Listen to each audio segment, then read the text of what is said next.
but in a card game, never hesitated to take your money. She was a wife, a mother, a nanny, a sister. She was Norma Ann Arsenault. She was loved, and she will be missed.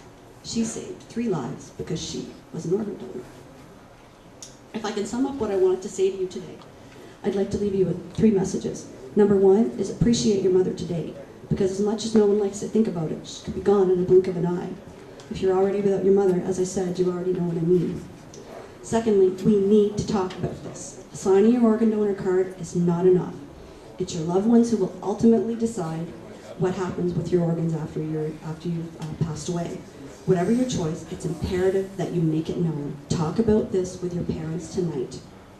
Thirdly, educate yourself so that when the subject comes up in conversation, that you can intelligently take the time to debunk a few myths. A myth you often hear is that organ donation is not supported by some religions. On the contrary, organ donation is supported by most major religions, including Catholicism, Protestantism, and most branches of Judaism.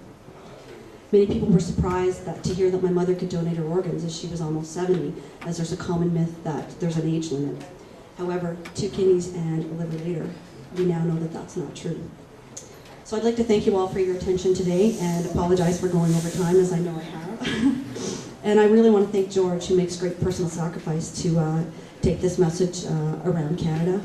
And I guess I kind of consider each of you now a torchbearer in your own right, because I'm giving you a part of my mother's legacy, and I'm hoping that you will do what you can to share the news to anyone that will listen to you. Thanks very much.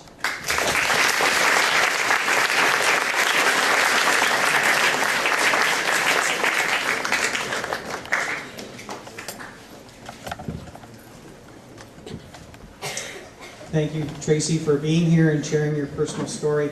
And for George, who didn't share his personal story, but if we have time, hopefully he'll let you know his own situation, because he has quite a story. And if not, you can access all the information on their website. It's my pleasure to introduce the Member of Parliament for Ottawa Centre, Mr. Paul Doerr. Mr. Doerr is a former teacher. He's now MP, and he's now a Member of Parliament, and he's the NDP Foreign Affairs critic. He lives right here in our community, and he has some very close ties to Immaculata as well. Please join me in welcoming Mr. Doerr.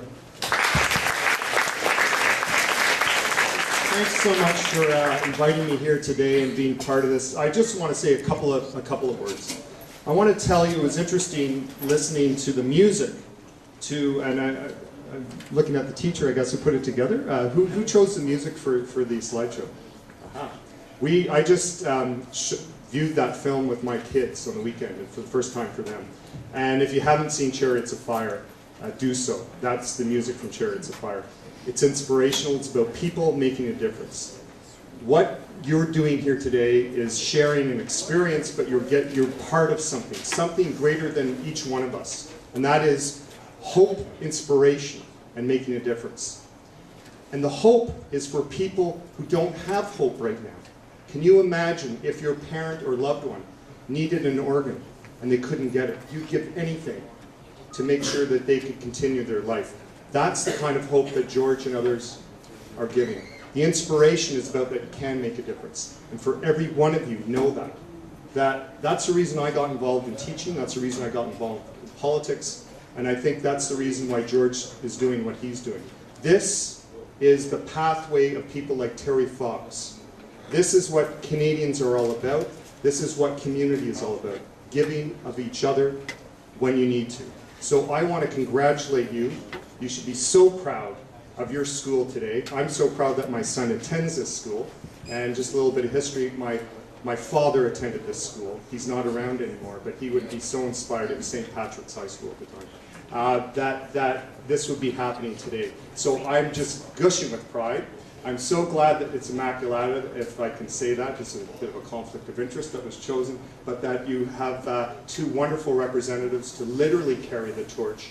And I'm sure you've learned in English the power of story, the power of metaphor. This is a metaphor that will burn bright, that will carry for a long time. So well done, Immaculata. Carry that torch, and remember always that you individually can make a difference. Thank you so much.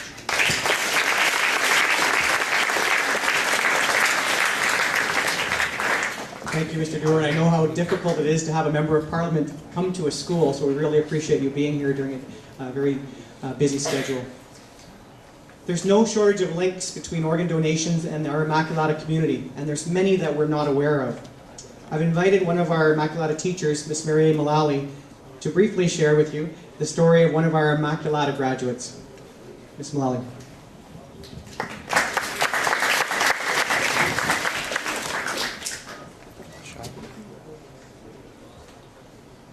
Good morning, and thank you for this opportunity, Tom, to speak about a former student of mine. She died last March 5th.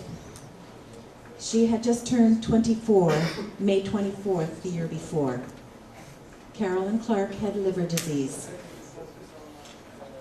She was just like you. She liked music, she loved dancing, dressing up, doing makeup, making a noise in a crowd.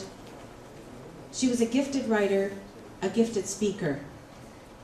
She spoke her truth to everyone, everywhere, even those who might not have wanted to hear it. In her teens, Carolyn had dropped out of school and got pregnant. That's what brought her to St. Mary's Home and Immaculata High School. She became sick while in my class in 2003 and was taken to London, Ontario, to the transplant ward, where she stayed for 7 weeks. At this point, she had 2 little children. She left London, the transplant ward, to come back for her graduation because she was valedictorian that year. And because she had dropped out of school, this meant a whole lot to her. Carolyn needed a liver transplant.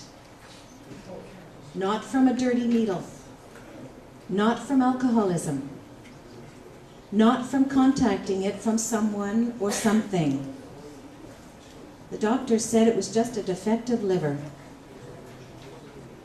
A transplant didn't come in time for Carolyn. She fought to stay healthy for 5 years, getting sicker and sicker. Carolyn had a deep relationship with God, and this helped her bear the excruciating pain we saw her go through.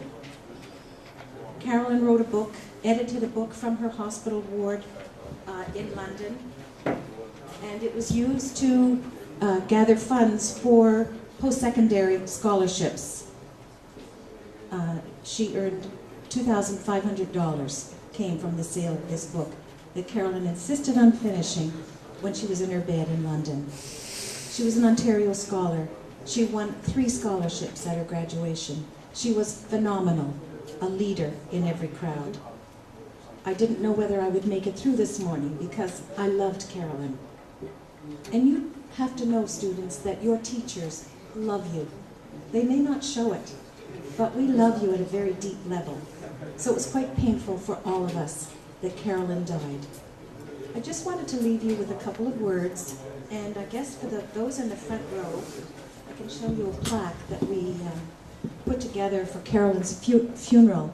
I actually took this photo here of Carolyn with her 2 little girls on a day that she popped in to say hi, and she looked great as she always did, and never realizing it would be used at her funeral.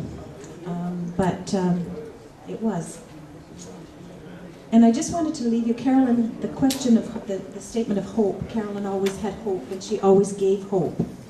And I just wanted to read you something that I wanted to leave you with a couple of Carolyn's words. So I ask you, this is before she got very sick. So I ask you here and now, do you know of someone or something that could be changed for the better? Does your heart cry for the pain people endure or have to go through on a daily basis?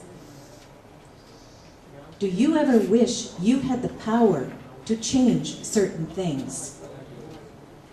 Well, guess what? If you really wanted to, you could. Don't ever be a dot in the sky. Be a beautiful, sparkling diamond star.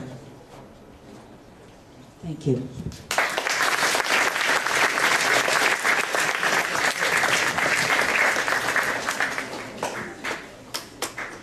Thank you, Ms. Mullally.